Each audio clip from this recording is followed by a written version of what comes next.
Okay.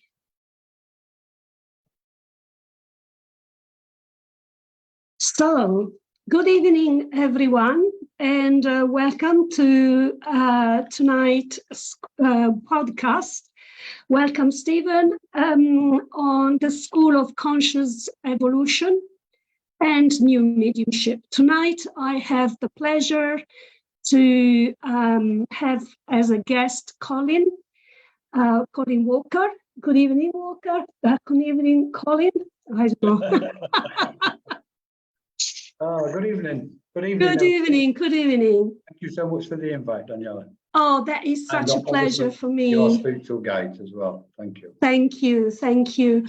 So, Colin, first of all, I would like you to introduce a little bit about yourself, what you do. I know, for instance, I'll just throw it in there that you are running classes in different countries, and you are a medium and a spiritual teacher and so much more. So can you please tell us yourself? I'll try. Good evening, everybody. Thank you so much for joining us, and thanks to Spirit for bringing us all together. So I don't really label myself as anything. I know it's the kind of, it's in vogue to, we must put, certain labels with this, we do this, we do that.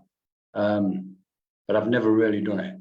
And I definitely can't just stay at that label of a medium, to be quite honest. And I don't think anybody could, or will end up being such.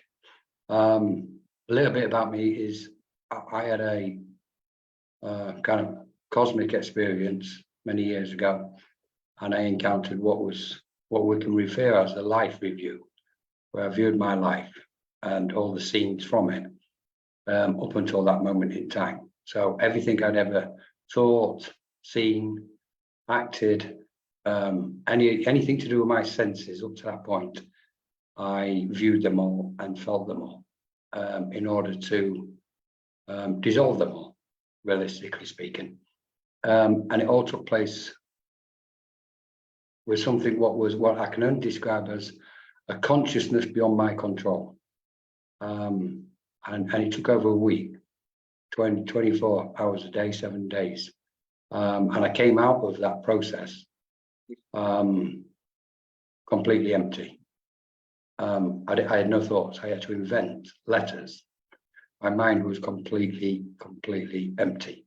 And what came out of it was the presence, if you like, of clear light, or the clarity of light and pure awareness, and surrounded by angelic beings. And it's been much the same on and off up to this point, to be honest. And then 2 years later, after the event, then I kind of came into spiritualism. And I would probably say I'm a self-taught. If anything, we're not self-taught. I'm not self-taught. Spirit guided me to understand mediumship, yes, the cosmos and energies, wavelengths, frequencies, and vibrations. And my main thing really is more talks on the cosmos and waves and energies and ourselves as energetic beings or beings of awareness.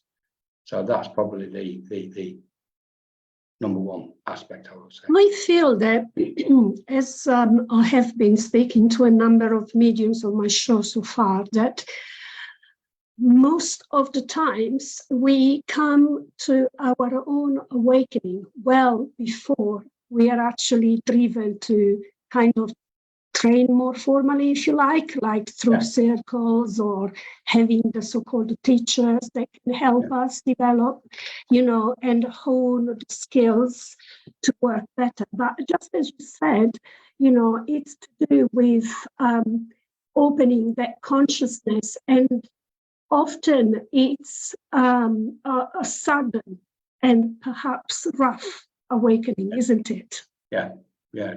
I would say predominantly, if not 100%, for most people, if we use the word spiritual awakening for a moment, and then we can expand further on it. If we use the word spiritual awakening, what we're looking at is an expanse of the psyche.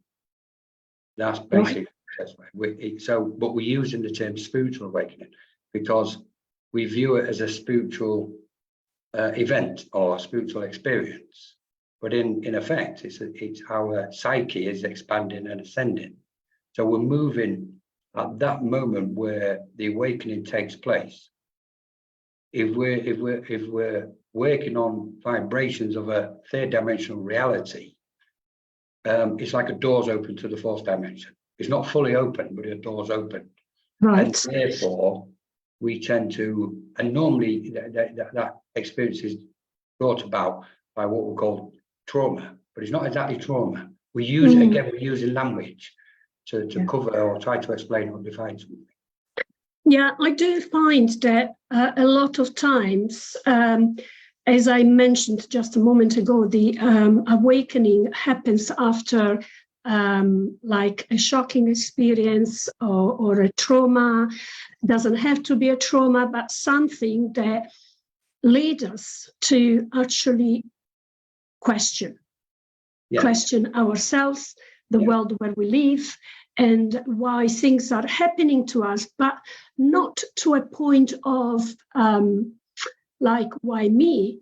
But rather, like when you start looking around and you can see to how many people are being affected one way or the other, be it a severe illness, chronic illness, to more serious illnesses, or the death of someone in a family and a child, and so on and so forth, And,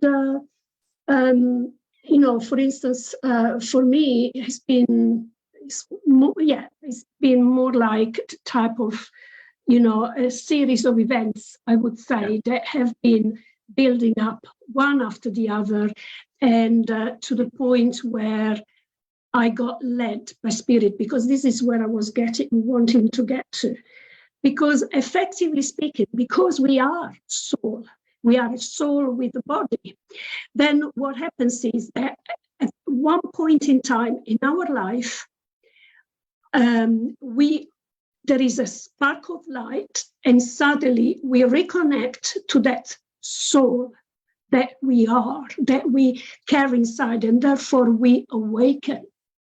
And this is, we reawaken because, as you said, we reawaken this psyche, as you said. And the way I look at it, and just let me know what you think about it. But to me, it's like a super consciousness or higher power, perhaps. So because we are a spark of divine and the life force, we actually are a part of. So when we start connecting with the higher dimensions, what happens, Colin? Oh, you've just kind of covered so many aspects there. I have a mind what wants to kind of pick about 7 things from it. So there you go. Take it away then. Right. So I think what we can begin with is we're beginning to realize that everything is light. Everything is light. It's of light. But then we try to understand what light actually is, and we get to a point when I'm going to throw something in further than what I expected. But we get to a point where we start asking what's beyond light. Okay, so we can talk about the light of enlightenment, the light of spirit, etc. So then we have this process, what's called the spiritual awakening, and I totally agree with you. And what it is, when this pressure was built up, it's almost as if we look at the beginning, if we kind of put a linear view or perception on it, just briefly for a moment, because not everything's just linear. So a pressure builds up. So where's that pressure coming from? So it's coming from our thoughts and feelings, our emotions, energy, emotion. E equals motion. So it's energy, actually emotion. So we arrive on the planet, and according to our karma, our journey is set. So off we go. We're up and running.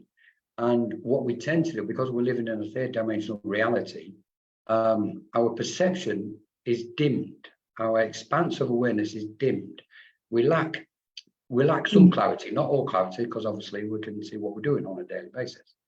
But we tend to have this habit where when something what happens, what we disagree with or we dislike, we throw in what we can call this, like a scrapyard within our subconscious mind.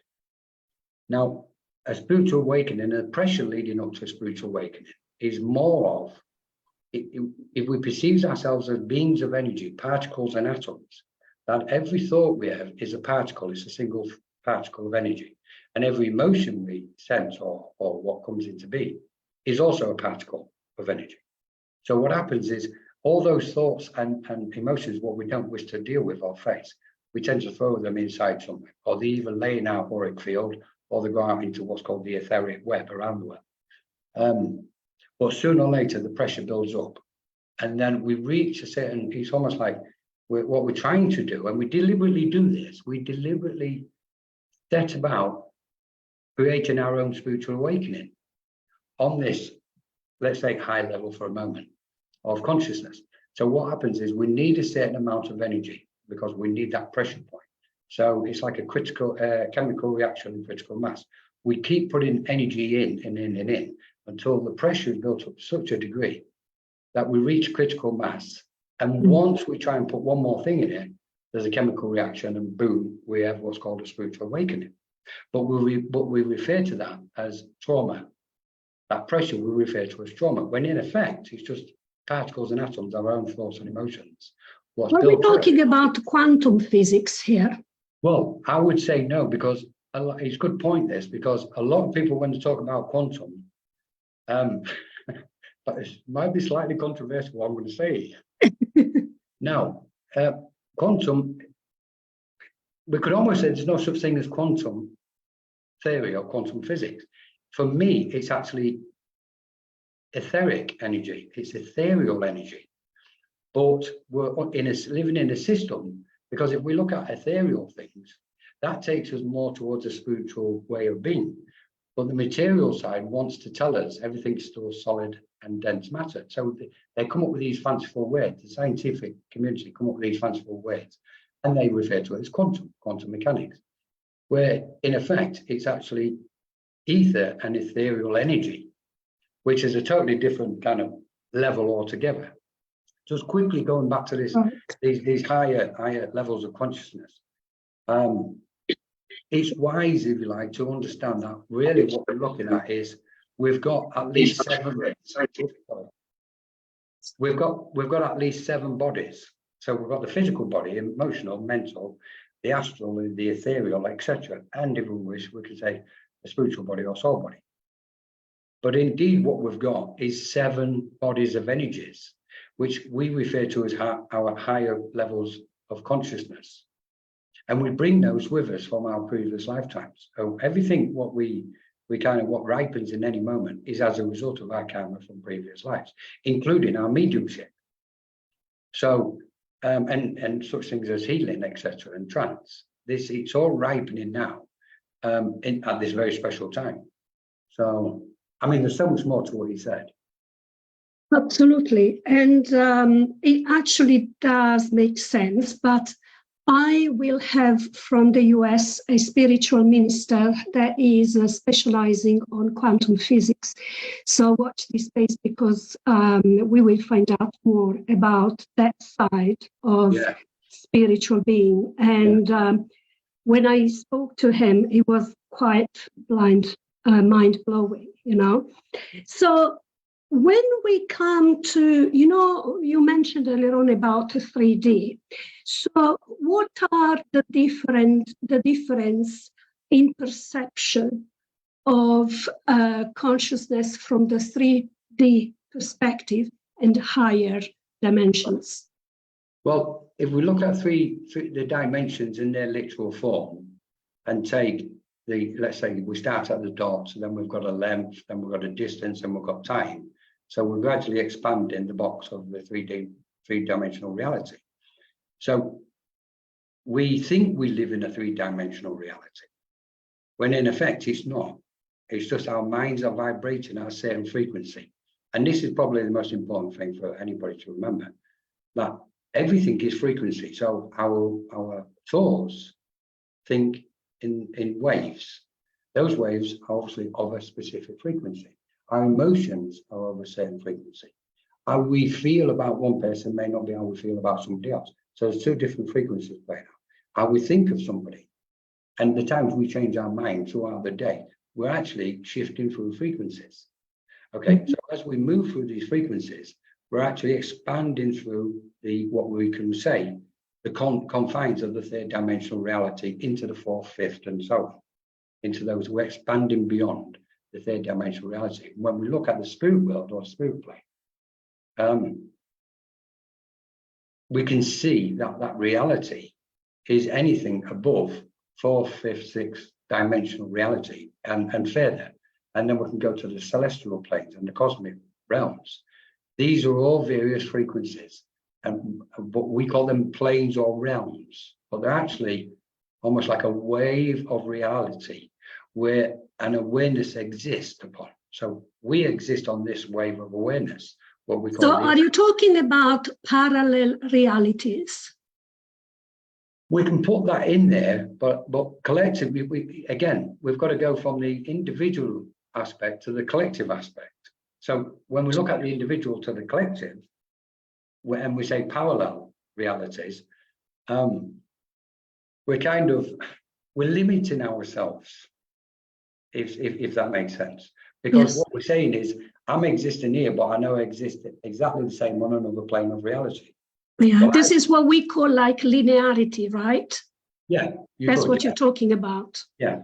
I would go further and say that what we refer to as a parallel reality and a part of our consciousness existing on that parallel reality will not be precisely the same. It's like two crystals are never the same. Two meditations are never the same. There may be almost the exact similarity, but they're never quite the same. So this awareness, what we're vibrating at the moment, is undergoing one experience in this presence. That aspect of our mind or awareness or consciousness on that parallel reality or parallel universe will be having a very, very slightly different one. And then we can just expand further. So what we're looking at is a multidimensional consciousness, or in essence, we're looking at multidimensional awareness. We are awareness.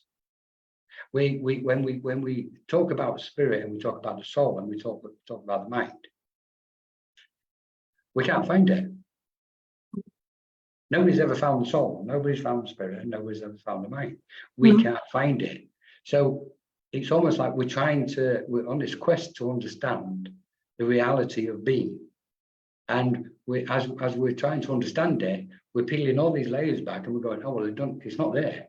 That's not ultimate truth. Oh, we look at something, it's not there either.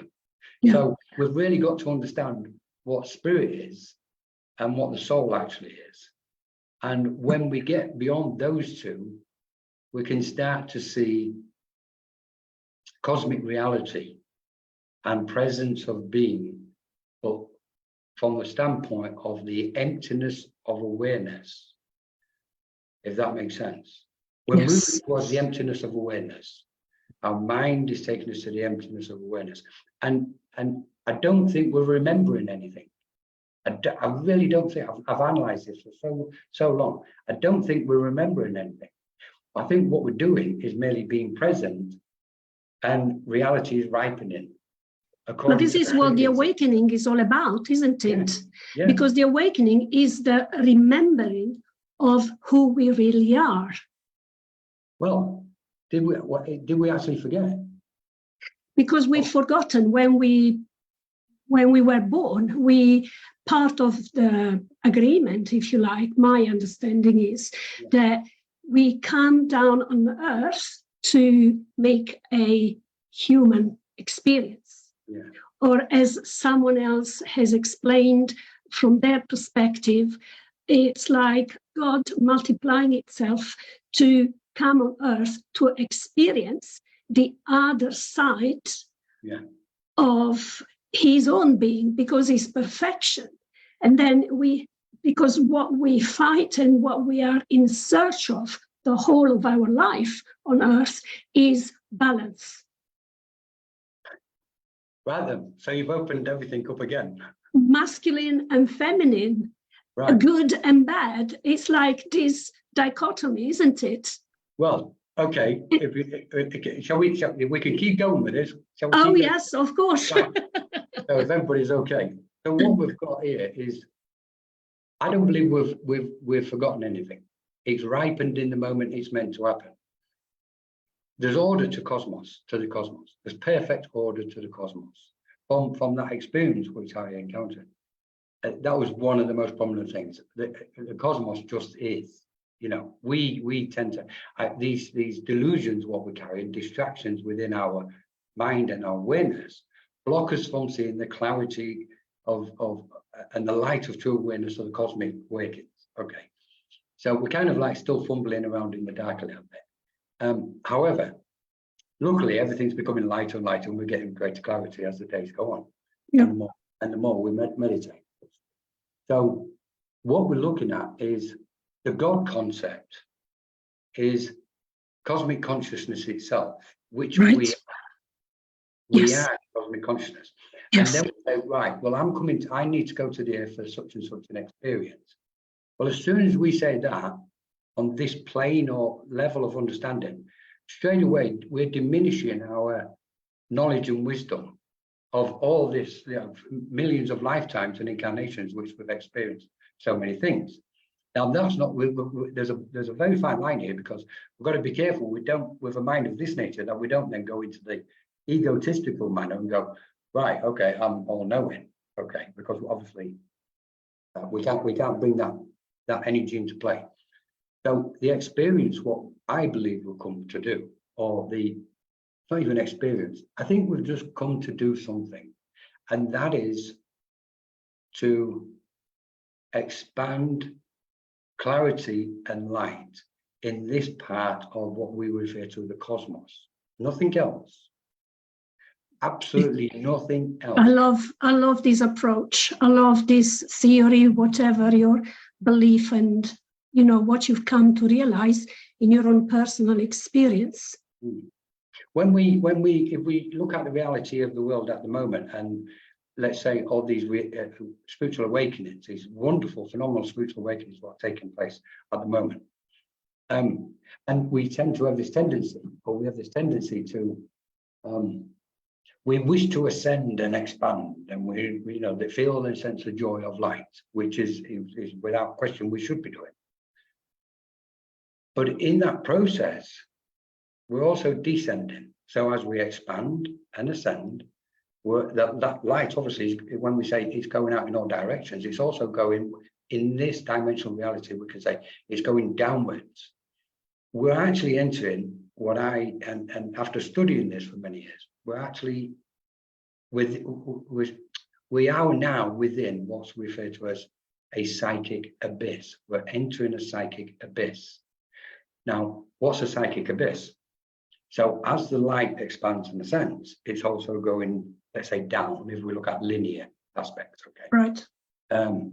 So our light is going down. When we meditate, for many people go, put your light into the air, ground your light, etc.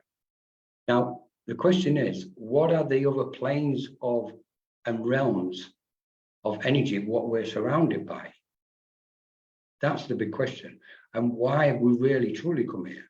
Have we come here not just to become awakened beings and realize enlightenment, but have we also come here to put the light, or try and shine the light into those realms where it's more dense than this realm? And therefore, as light goes into that density, that's got the opportunity to become, to get on the spiritual path and become enlightened. So, but when we look at it on a cosmic level, we're looking at, various planes, let's say, below us, so to speak, below us, where our light is entering into. And this is why a lot of people, it's almost like a V shape, as we enter that psychic abyss, right, and to encounter a lot of turbulence. Even a lot of people who are spiritually awake, medium, psychics, etc., I don't know what's happening to me. I'm feeling a little bit fatigued. I'm feeling heavy. I'm feeling dense. I should be feeling nice and light. That's Right. because we're going into this psychic abyss. So what we're doing is contracting. Our light is contracting in order to get it to that point, that center point at the bottom of that abyss. Wow. And different people are different frequency in that abyss at this moment. Yes, yes, And yes. once we get into that, it's almost like a V. Once we get into that V, the light then will open up and the light will go into those new realms, as well as the ones above us. So Yes. we're expanding in all directions. That is actually, that does make sense, to be honest with you. I never thought it that way, but yeah, absolutely. But what this podcast is about, it's School of Conscious Evolution, which is what we're talking about, but it's also of new mediumship. So because it's a bit of what we do as well. So because a lot of us are becoming aware of what's happening at the moment with the ascension process, the awakenings, when we talked, you mentioned to me about the mediumship and channeling rather than. Can you explain this to us again, please? I'll try, hopefully. So that's a good point, Chris. So I think we're reaching a stage now where we've got to start looking at beyond mediumship. What's beyond mediumship? If we look at them two words, beyond mediumship, I don't know when, but I find that quite interesting. I can't remember that. He's got a frequency. Oh, yes. And I know, and please forgive me, because I know people who are new to mediumship are filled with this excitement and waking, which is absolutely wonderful. Absolutely. But if we stick to the point of what's beyond mediumship, then we're moving towards being pure channels. And when I say pure channels, I'm probably making a reference to empty vessels, empty. Okay. Because if we look at mediumship at the moment, we can actually refer to it as the Buddhists do. We can refer to it as contaminated clairvoyance, if that makes sense. Now, nobody really wants to, mediums and psychics don't want to go, what do you mean? I'm not contaminated. It's 90% of mediumship in today's, spiritual movement or global movement of our world is contaminated, because it's contaminated with our own thoughts and our own delusions. So spirit are trying to guide us to empty ourselves completely, not just move our thoughts to one side, but to become pure empty vessels. And at that point, we move beyond mediumship. We start channeling from, we can say initially, our higher selves, because if we look at the word channel at this moment, there's people referring to them as channels, and it's correct. Yeah, a lot of the channeling in today's, at the moment, is still contaminated. It's still got thoughts of that individual mind coming into play. Okay, and there's, even if it's on their higher frequencies of their higher self, sometimes some of the channeling is just their higher self speaking. It's that nice, pure butterfly, fairy type thing. Okay, forgive me for anybody, but that's what's getting channeled out at the moment. Okay, because there's a wish inside people to be a channel, so they're pushing the boundaries. So I agree what's actually going on. But true channel means we are completely out of the way, as in, let's say Colin is going to be a channel, then Colin's got to remove or dissolve himself and let these higher beings speak through him. So I was coming up with a question, and my eye dropped again on Stephen that just asked a question, and it's actually along the same lines. So I'll read to you his question to you. Do you see trance and channeling to be the same in your experience? No. It's a quick answer. It's too quick, to be honest, because in order to do trance, you've got to be a channel. So, that's, we can't deny that. But channeling, if we go back a few years and we look at the old, what was called the channeling, certain people was channels. What they was actually doing was channeling extraterrestrial beings or beings from, somewhere in the cosmos, and they were speaking words of, let's say, evolution on this airplane. That used to be channeling, and I think that should still be the same. And I think a lot of people are moving towards that, thankfully. Trance is when, so if we put it in its most simple form, channeling is channeling the thoughts that are conveyed from celestial beings or extraterrestrials or cosmic cousins, whatever we refer to them, and entering our thoughts, and we're speaking those thoughts. Trance is when the physical body is inhabited by a discarnate soul, from what we refer to as the spirit world. Mm. So there's two separate things. One is still connected to our mind, but the body is not inhabited by another being. Trance is where the mind of the medium steps to one side or is taken away by spirit guides, and a spirit guide will step in. They will adjust all the vocal cords, etc. Right. And then they'll speak using the vocal cords. It's just occurred to me to be thinking that in order to be a medium, often we use the expression mental medium, because we need to connect to spirit at a mental level, right? And so trance, as you say, we become like a vehicle for spirit, to actually speak through us directly. When it comes to actually channeling, do you think that channeling depends on how far we vibrate and how far we have ascended in order to channel higher vibration and tap into that sort of energy?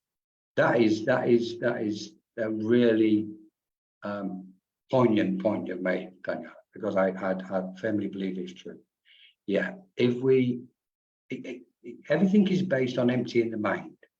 Okay, so a medium wishes to empty the mind as much as possible because we wish to be, as mediums, the clearest channel or the clearest medium, in order to give and convey the clearest and precise evidence, what we refer to as evidence, to a recipient, because we love that recipient.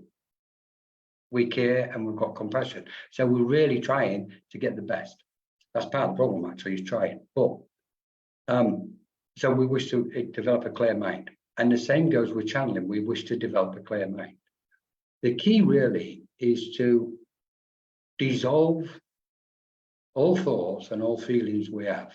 That's really the true key, is to dissolve, especially our delusions.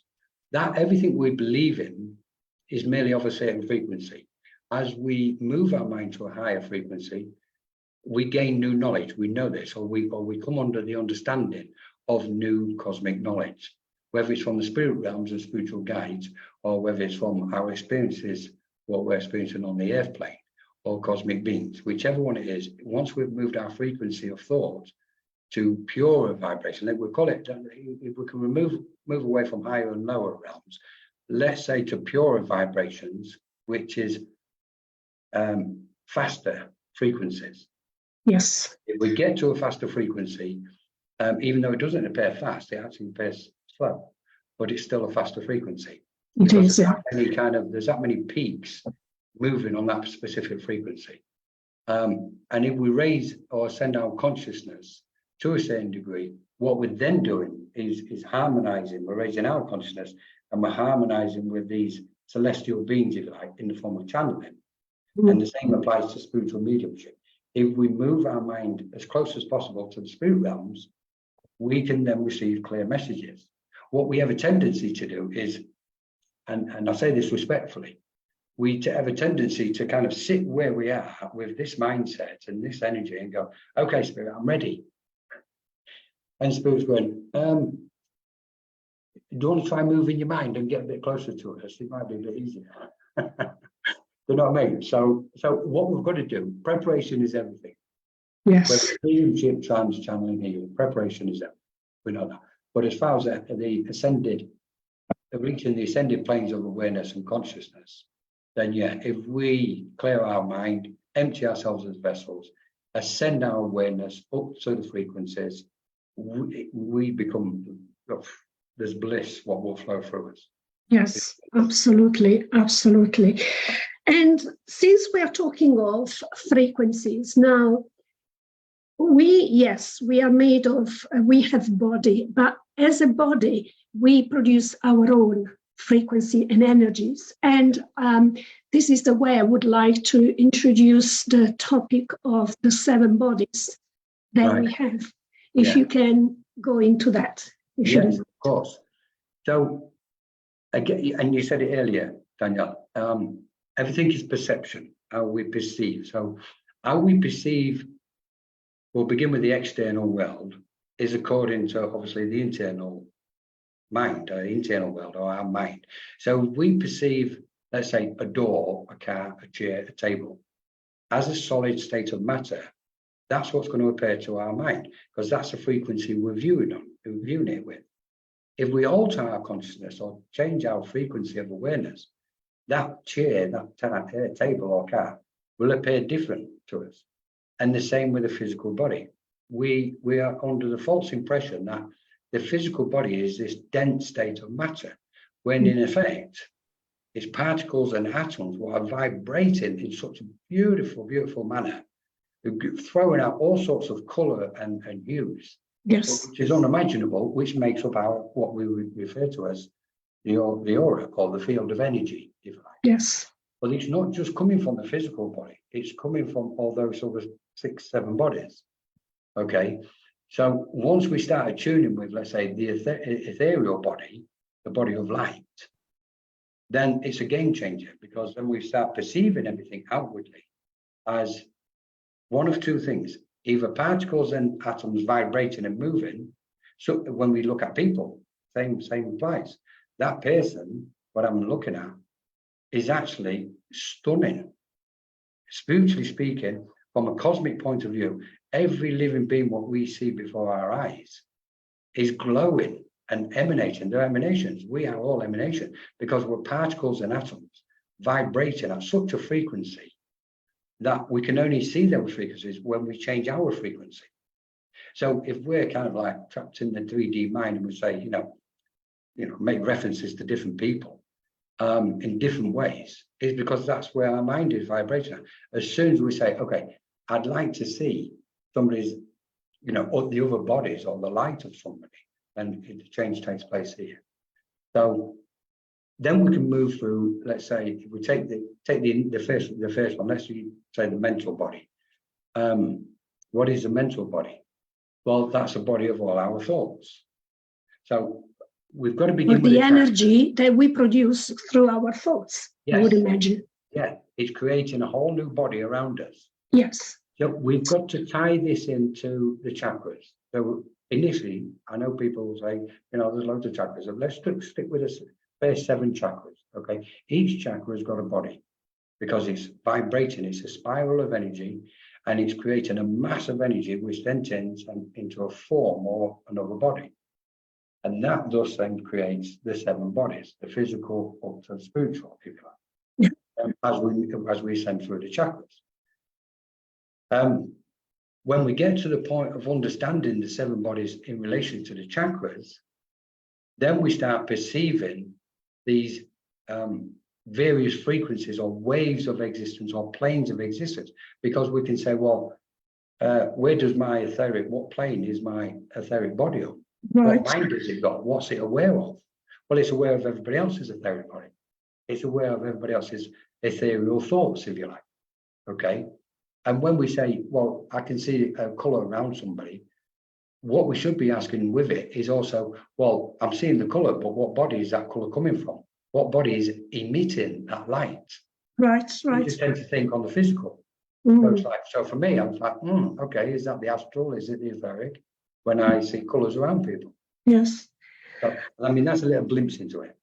That's so true. I mean, I am also a crystal therapist, and I can understand that very well, because during my 3 years training, we got taught to work with those energies, and actually we can modify the vibration, and we can restrict or expand when we connect to that one center.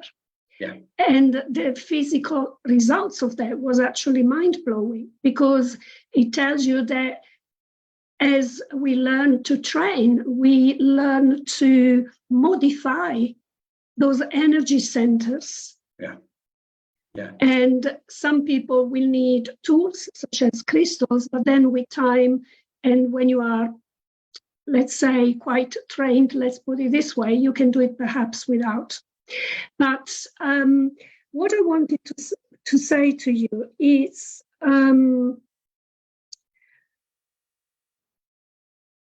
this knowing about the energies and the 7 bodies. How do you think, how important it is to keep those energy centers aligned and in good work if we want to practice spirituality in a regular way, which is what we need to do if we want to be on this path? And I speak on behalf of those that are awakening or even becoming, they are new mediums or going down that path. Beautiful point. Well, Spirit have been saying for years, and when I refer to Spirit, I'm referring to spiritual guides and this kind of stuff. Sure. Okay. So they've been saying and trying to inspire and promote, if you like, to as many people as possible. We must prepare ourselves. We must learn to manage our energies and make preparations. So how do we manage our energies? And what does it mean to manage our energies? And we said precisely the references to what you've just referred to. It isn't just the physical, it's mental, emotional, our auric space, if you like. We've got to manage our field of energy, including those 7 bodies and more, including the chakras and more than just the 7. So our field of energy, we can liken it to awareness at the center point of being, the center point of emptiness, if you like. And from that awareness, we are aware of the physical body, the mental body, the astral, etc., and so on. We're aware of the chakras. It's important to realize that the chakras are actually made up of, they're actually ethereal centers. They're made up of ether, which is our thoughts and feelings, riding the waves, if you like. And they meet and come together as our thoughts and emotions come together. They create some kind of spiral effect, if you like, or wheel. Yes, that's right. Etc. But then when we dig a little bit deeper into the ether, the vacuum, what's called the etheric vacuum, we can see there's 7 frequencies or 7 wavelengths there. And again, we've got to manage them. I would say one of the most important things at this moment for anybody on the planet, not just those who are awake or about to have their experience of awakening. Possibly the most important thing is try and dissolve any hate and pain and anger and frustration and trauma from your field of energy. Because what we're witnessing, and there's a little process here, what happens is when we have a thought and we don't like it, if we don't deal with it, we're not activated because our awareness has brought it into being. So we can look at, does thought, was there a thought before we had the thought of a thought? Did the thought exist before we thought it? Okay, without going too deep. But when we're looking at thoughts, so let's say one single thought is a particle of energy. We've had the awareness of it, which means we've brought it into reality. We must then actualize it. We must put it into action. So the question is, do I think that thought is correct? If so, does it feel correct with my emotions? And if so, then I must put it into action. Well, isn't that quite the process to actuate when we want to do manifestation? It is, yeah. But I'm kind of going somewhere else with this because... Well, yes, I understand that, but it's the same process. If one can hone this process, it can take you into different directions, right? Yes. Yeah, I've got you. Yes, you can, Daniel. What we've got is, if we don't actualize and put those thoughts and emotions into action, it will lay around us. It will lay around our light, if you like. And eventually will become stagnant if we don't utilize it. And it will become dense and heavy. Yes, okay? yes. And what it will do is, because it's of the etheric vacuum, it can block the etheric vacuum on a particular frequency or wave, depending depending what the frequency of thought we had, or the emotional thought we had. Emotional frequency, sorry. So that can lay as blocks on our etheric body. Yeah. It can do something else. It can go out, our thoughts can go out into the world and into what's called the etheric web, the grid around the world. Right. And what we're witnessing, and talking about manifestation, Yes. if we don't utilize our thoughts for positive and to be of service for others and for our own evolution, so to speak, and on this path of enlightenment, what it will do is it stagnate, but somehow it's got to be released. Whereas what goes onto the etheric web around the world, if there's too much density there, that can be taken, gathered and collected, and used to create negative events around the world. Yes. Now, what we're seeing at this moment, and I'm just going to share completely what my thoughts are on this.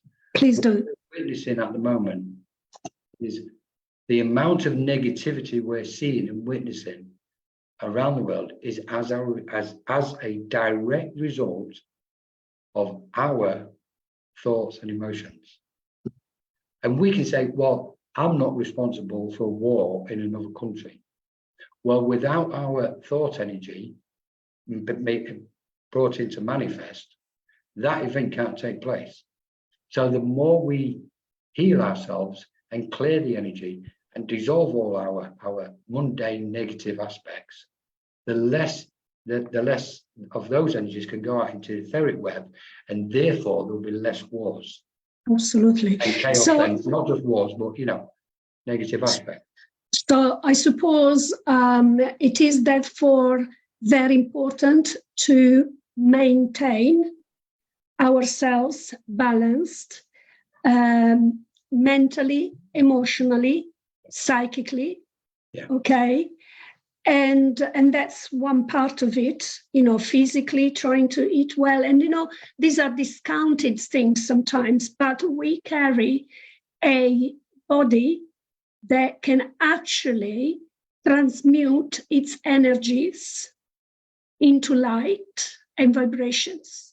And the more we look after ourselves, eating better food if possible, do some exercise, trying to do some, some people like meditation, for instance, is a way to regain some peace of mind and what have you.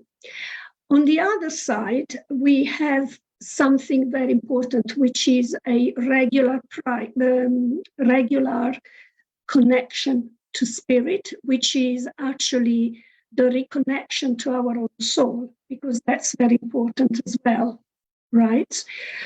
What I feel is very important at this point is the magnetic resonance that we scientists all over the world keep an eye on to see how the world is faring, right?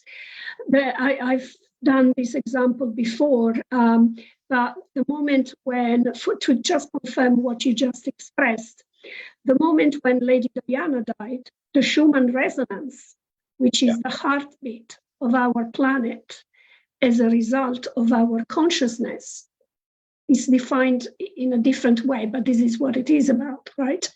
Actually went almost flat. Actually, it became flat. Yeah.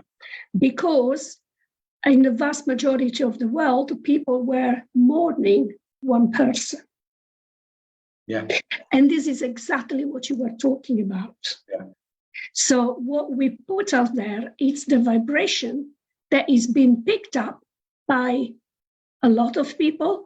We, as humanity, we can decide to go all in one direction and produce the highest of vibration to actually counterfeit or counteract what was that funnel that you were talking about earlier on at the very beginning, right? Yeah. If we look at, because again, electricity and magnetism, so that's what the ether is made up of. On the one side is electricity, on the other is magnetism, and in between is the vacuum of them two aspects. And inside that vacuum is the 7 wavelengths and frequencies of our known spectrum. When we're talking about spectrums, it kind of starts to get interesting at this point, because what we've got is we exist on a plane. We know this, okay, a plane of existence, and we can liken it to a spectrum of existence, and that's why we all kind of relate to each other on all these different frequencies. And when somebody's sad, we can feel that sadness. We relate it because we're in tune with that, off that same spectrum of the plane of existence. What we've also got now is the revelation that there's many, many other spectrums within and around us of the cosmos. Yeah. So each plane, we can say each plane is of a specific spectrum of energy. Okay. Yeah. So we're gradually moving through, or let's say, harmonizing with them, for want of a better word. We're tuning to them. And that's where having these new realizations, if you like. Wow, I never experienced that. I didn't know that was happening. Okay, and it's just like something new has opened. And we can also liken it to the ocean. We know this one, many people use it, but we know we're an ocean of consciousness. And one drop can sense every other drop in that ocean. So in effect, that gives us that sense of unity. It gives us individual uniqueness if we want to look at ourselves as that individual uniqueness. But it also gives us that sense of collectivism, because we are the ocean itself. And if all drops left that ocean, there's no ocean. Okay? But we're talking a cosmic ocean. We can't ground this energy onto this third dimensional reality. We're talking an ethereal and cosmic ocean of being with all these different spectrums and frequencies of electricity and magnetism, and even more than that, beyond electricity and magnetism. And this takes me to another level, which is the free will. Because being human beings, and a lot of us, let's put it this way, we are awakening to new realities. Yeah. Now, when we do wake up, there is still an awareness, the ego factor, that can get in the way easily. And you understand that when we talk about a classic mediumship, we have some big egos, right? And so being spiritual doesn't mean necessarily being on the right side of the road, so to say. Yeah. The one, I'm not criticizing, anyone in particular, but this is a very well-known fact in our environment, okay? Yeah. Where does free will take us then? However this may sound, I love your questions, Daniela. Right then, because there's two aspects, the free will and the ego.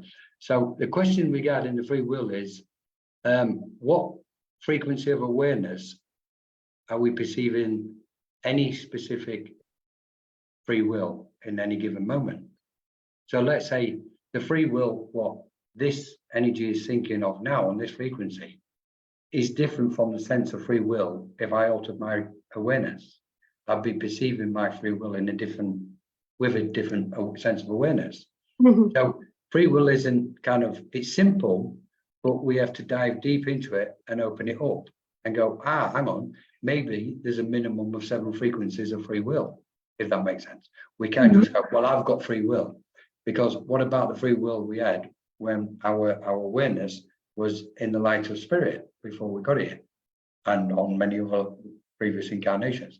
So in effect, we've got various frequencies of free will, but ultimately, like all things, there's only one pure free will. But to understand pure free will, we've got to understand the emptiness of awareness.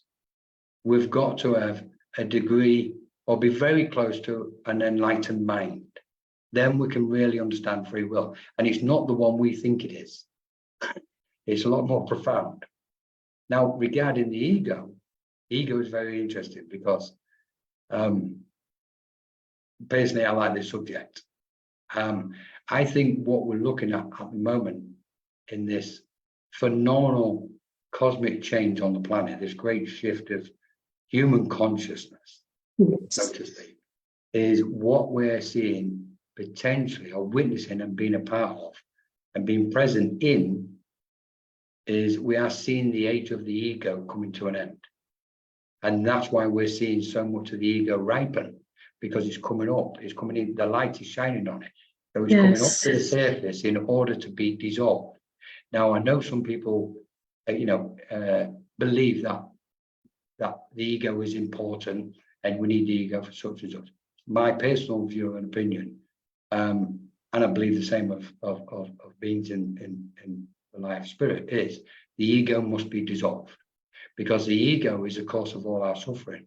It's a cause, and that creates suffering for other beings. Until we dissolve our ego, then we will always encounter some form of suffering within our being. Definitely. And we have a responsibility.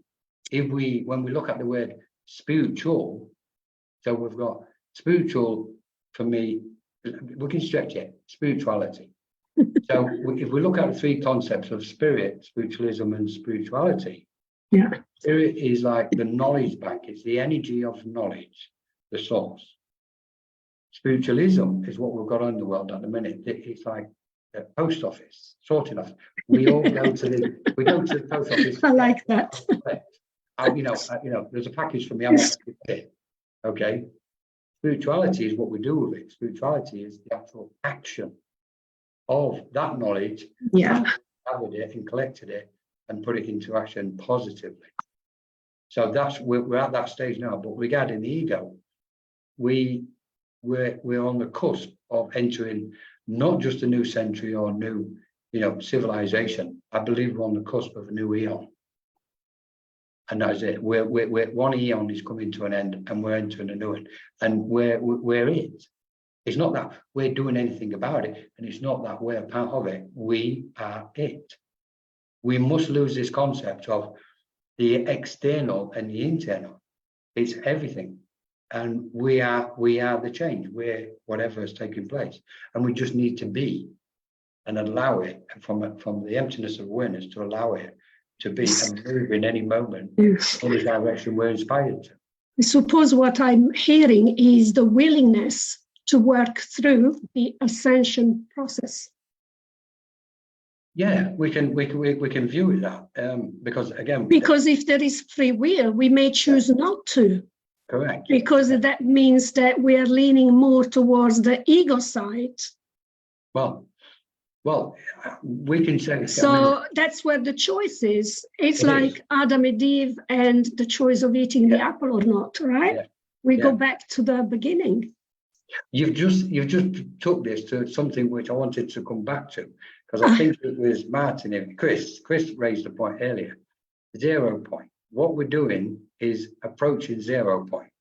Now 0 point is, and Chris is likely to know this. If you know 0 point, he's put it in the chat, so he must know some of it. So now what we've got is the dissolving of duality. We're now in the process of dissolving duality. There's no right and wrong. There's no left and right. It's all being dissolved, because the clash, if you like, is going to take place between them both. That's what we see. In my opinion, is right and yours is wrong. This is around the world globally. What we've got now is this building up of these two energies, what we refer to as duality and polarities, meeting at rapid pace. Both sides are heading towards each other at this phenomenal rate, and they're going to collide. And out of that collision will be the singularity, the oneness, This is what I feel, and many channelers that I'm in touch with, they've confirmed that to me as well, that we will see this very strongly in the coming years. Yeah. In the next 10 years, there will be a huge change in the paradigm and the way we operate. It's very interesting, Danielle, because opening up a little bit more, I've studied this every day for over 30 years. Spirit has been my, every moment of every day. Everything is about spirit and spiritual being, spiritual guide. Every single moment, okay, for over 30 years. And they've guided me, obviously. I've been blessed in the same way to be shown all these different aspects and look at them in order to produce this picture, this image, collectively as all these pieces come together. The time factor for the event has always been unknown. What I would possibly agree with what you just said, we know by global events and we know by spiritual events at this moment, we are moving at a rapid pace to that. That's correct. Yes, I'm aware of that. That junction. That's so, and it can, whether it's going to be in a critical mass and there's going to be a chemical reaction, boom, and it's going to be in that form, whether some people will remain here on the earth and some leave, is debatable. Right. Is very debatable. People talk about the new earth, which, is wonderful, but I don't kind of vibrate with that kind of frequency. Because I still think that's too grounded. I think we are once that change takes place, we will be ethereal beings. We'll recognize that we're actually ethereal beings. We're not physical beings, we're not spiritual beings. I think we're moving towards an ethereal reality. Yes. Where we will be vibrating. And this is the transmutation of those energies that you were talking about, going from our body outwards, right? Yes, yes. Yes, I understand that. I understand that. I just wanted to give you the question again from Stephen. Do you feel our positive prayers creates a psychic weight that can dissolve these heavy energies that give fuel to these wars?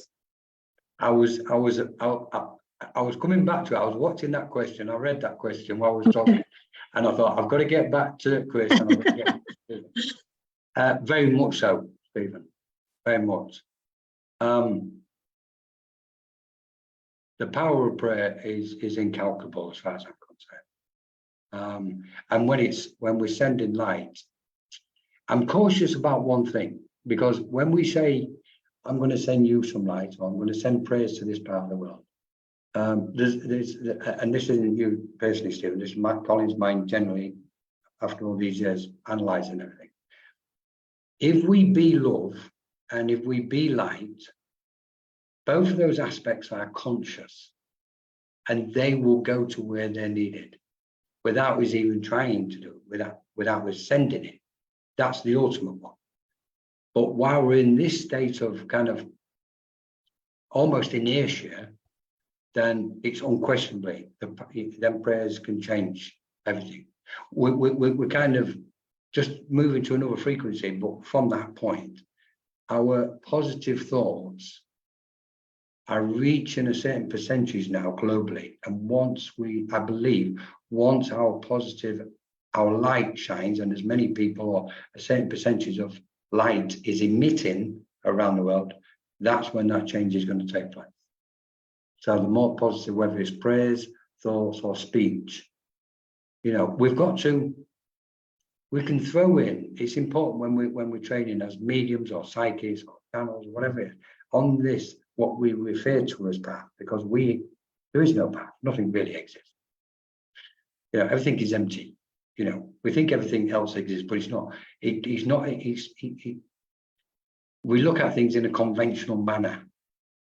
Really, everything is empty, and our awareness is what is present at all times. So when we're moving through these days and weeks and months towards this change, it's important to clear as much karma as we possibly can. Self-analyze on a daily basis. Just take a few minutes to reflect, look at yourself, look at your mind, look at your life, and what you've been doing through that day. Clear whatever you can as much as possible. And that's so beneficial to go into the next day.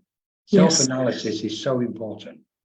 Absolutely, I totally agree with that. Just a quick word regarding mediums and channels. For anybody who is a channel or wishes to be a channel or medium, it's so important to do this self-analysis. Because understanding our awareness helps us understand what mediumship is and how it works, and it gets us closer to our spiritual guides. If we understand ourselves and change our frequencies by that analysis, then the spiritual beings they're just naturally gravitating a step closer and closer to it. Like they are now, this evening, now, having this conversation of light, because the vibration has been raised, we have a gathering of spiritual beings around us, all shining and emanating, encouraging each and every one of us to raise our awareness, raise our consciousness, deal with our stuff, empty it, dissolve it. And if we can't dissolve our ego, at least control it for the time being until we've got the time and strength to face it, and then we can dissolve it. The ego must be dissolved before we can take this next step. That is wonderful, Colin. You've said something that it's so paramount to us working with spirit, and make the distinction between being humans and connecting to our higher self or higher consciousness. And as we are heading towards the end of the evening, and to be honest with you, you need to come back because I'm sure there is so much more to talk about. My last question to you is, how important is the work of enlightened, let's put it this way, shall we? Enlightened beings of the likes of you, I, and so many others out there, in terms of leading to conscious awareness and ascension? Well, first, I wouldn't say I'm an enlightened being. I wouldn't say that. Probably ever. What I would say is we are beings of light, all of us. Each and every soul is of light. There isn't a dark soul anyway. A soul is just covered in its own hate and pain and suffering, which can make it think and say and act in a negative manner. But inside, the soul is of light. Regarding what the likes of ourselves, I cannot define between myself and everybody else because of that collective emanation of who we all are. And it's important that we dissolve this sense of separation between ourselves and find that oneness, that sense and perception and awareness of the oneness of light, of which we are all it. And that's the only way we can. I totally understand what you're saying. However, there are so many souls that are awakening and they are looking for a direction. Yeah. And for help. This is what I meant. Sorry. Yeah. Okay. I've just caught the frequency. What you say? Yeah. It's priceless. It's absolutely priceless. Yeah. What each and every person who, like Stephen with his prayers, everybody who prays sends positive light out, sending positive prayers from them. Yes. Everybody who speaks the knowledge and teachings of spirit and the cosmos is benefiting others. Every medium and every psychic, whether we agree or disagree with the way they work or their mindset, they're helping people, and they must be encouraged to continue to do that. Mm-hmm. It's important we move the concept of criticism of others, not just in this movement, but in all areas of life. Because if we're criticizing somebody, it means there's a reflection of ourselves somewhere where there's something lacking, or Yes. this is what we need to look at. But as far as all the spiritual work, what people are doing, and let's say the spiritual teachers, which of course, and I never refer to myself as a spiritual teacher either, but when we look at that concept, all these teachings from people like yourself and so many others around the world, what's sharing your wisdom and your knowledge, for those new people what are coming in, not just new people, it's for everybody, you know. The interesting bit is, finally, we can say somebody's just come, somebody's new into this kind of philosophy or way of life or movement. Unless we have a degree of awareness, we don't know what that mind is actually aware of, what it's trained in or brought from its many, many, many previous incarnations into this world. And that's why we can never say it takes years to become a medium. We can have somebody who's never experienced spirit walk in a spiritual event as regarding mediumship, giving messages, and give the most wonderful, clear message, and they haven't got a clue how they've done it and what's just happened to them or anything. And it's because it's ripened, their karma is ripened like it does for us. It's ripened for that mind to convey that message in that moment. And that's the beauty for me. That's the essence of it. Right. Like you say, it takes years for this, takes years for that, takes years. We need to forget that concept of time and space and all that, and just think, okay, this is all about karma. This is all about incarnation. This is about the mental continuum in this moment with our awareness, with spirit going. And whatever comes out, comes out. And that's the beauty. That is wonderfully said, and I totally agree with you. We have one more question from Stacey. She says, I had an NDE 5 years ago. Before that, I was an angry, damaged soul through trauma. After my NDE, I was healed from spirit, given so much love and healing, all the fractured pieces of me put back together. I am a different kind of spiritual person. What does one say to that, Stacey? Because there's almost no response, is it? Because you are aware of all those wonderful thoughts and feelings and emotions of yourself and those angelic beings, what you've experienced, what can be conveyed in human language. Probably people have asked you about it on many occasions, and you've probably gone, I don't know how to explain it. Words just don't. And that's where we're lacking. Until we swim in that new ocean, we won't realize fully what that other person is sensing and feeling with all that blissful energy. Mm-hmm. And I mean, I'm lost for words. I don't know what to say. Mm-hmm. It's beautiful. If it's put you on the spiritual path and seeing you with spirit, Stacey, then it's priceless. Now I'm just like, and what you have some beautiful guides left. Just like one, two of them just shown themselves. Absolutely. Which is taking us back to what we were saying at the beginning about having spiritual awakening through major events, such as drama, isn't it, Stacey? And the thing that I had an NDE when I was 8 years old, and adults would dismiss me, but I've never, let that go. I knew that wasn't just anesthetics, what I had experienced, So that's the most wonderful. I think jokingly, I could say the closest NDE I've had was it probably comes under the heading of near delinquent experience. And I don't think much has changed since then, to be honest. Yeah. That's a light of spirit with their humour.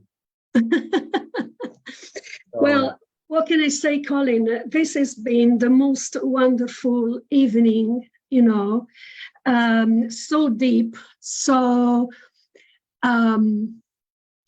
I suppose it has answered a lot of questions, very many. I'm pretty sure that when you will come over, next time we will have much more to say.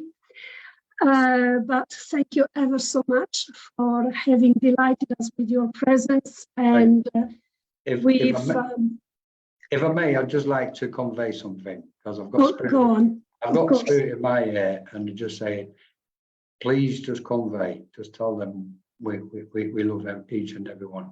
Just send them our love, and we'll finish on that now. That's so beautiful. That's so beautiful, Colin.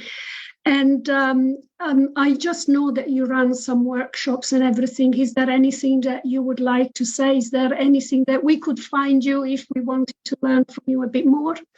Oh, this is the advertising bit, isn't it? I'm no good at it.